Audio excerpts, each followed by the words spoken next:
Bonjour à tous, on se retrouve aujourd'hui pour une nouvelle vidéo et une vidéo un peu particulière puisque je vous parle de mon ressenti du week-end à 1000. Tout d'abord, le week-end à 1000, qu'est-ce que c'est? Le week-end à 1000, c'est un challenge littéraire organisé par Lily de la chaîne Lily Bookin. Je vous mettrai le lien en barre d'infos.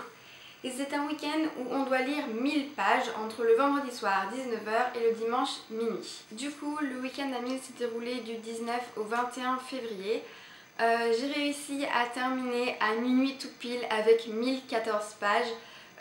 C'était un peu short parce que en fait j'ai passé un week-end, j'étais pas tant dans la lecture que ça, j'ai vraiment lu la nuit entre minuit et 4h et au final comme il n'y a que 2 nuits j'ai pas énormément lu.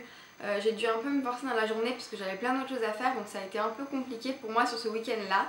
Donc j'ai vraiment terminé tout juste à 1014 pages.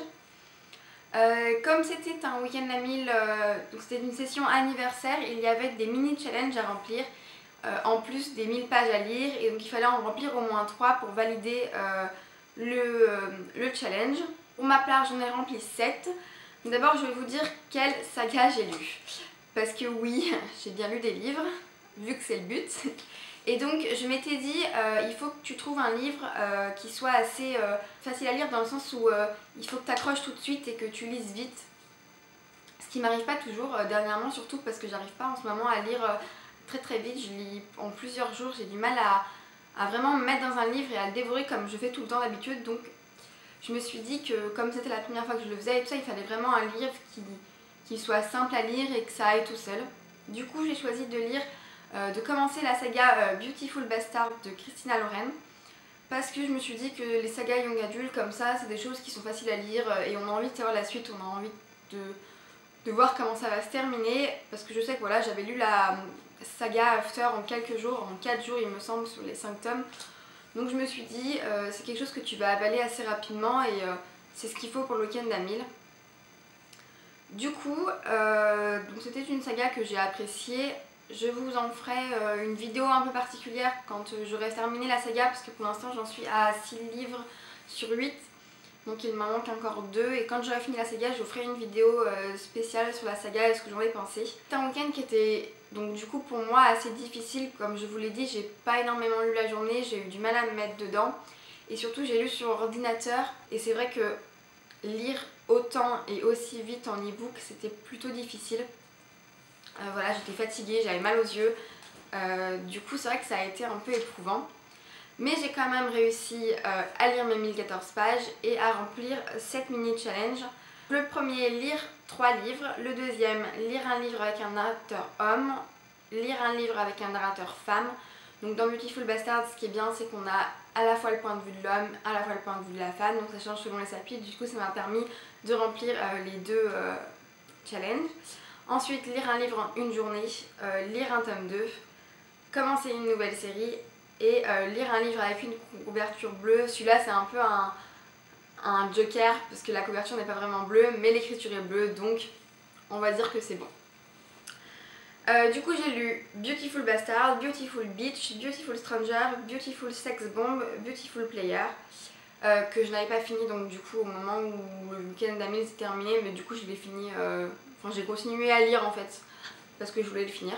Voilà, du coup c'était vraiment un week-end assez enrichissant dans le sens où on se rend compte que quand on a des petits challenges comme ça, on a envie de les faire, ça donne en fait ça motive.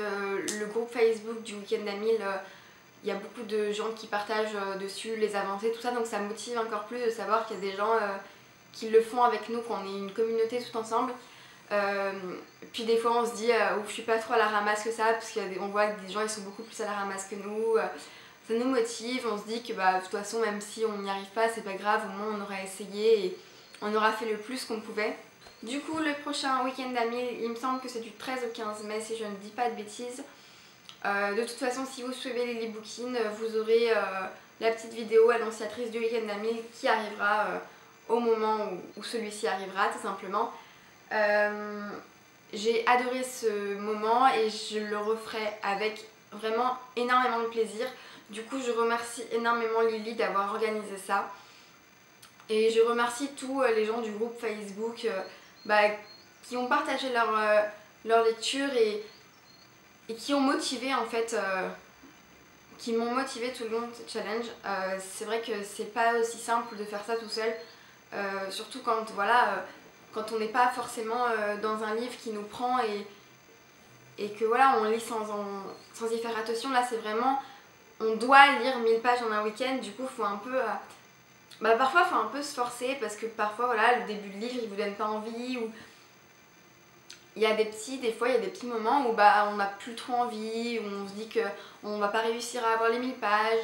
Et c'est vrai que ce groupe là il remonte le moral et ça donne envie de continuer, ça donne envie de réussir et ça donne envie de lire en fait, de lire encore plus, parce qu'on se dit que voilà, si on est capable de lire, moi j'ai lu 4 livres et demi en un week-end, on peut avaler des tonnes de livres sur une année et on se dit que on va pouvoir venir à bout de notre palle et que voilà, c'est vraiment c'est revitalisant comme week-end, parce que même si ça nous fatigue parce qu'on dort pas beaucoup, parce qu'on lit, ça nous fait vraiment nous rappeler quelle est notre passion et pourquoi on lit, parce que c'est vraiment pour le plaisir de partager, pour le plaisir d'avoir une histoire qui nous plaît et pour se dire qu'on peut enchaîner des heures et des heures de lecture sans que ça nous pose de problème. Je vous conseille donc très vivement de faire ce week-end. Je vous embrasse tous très très fort et on se retrouve bientôt pour une nouvelle vidéo. Bye!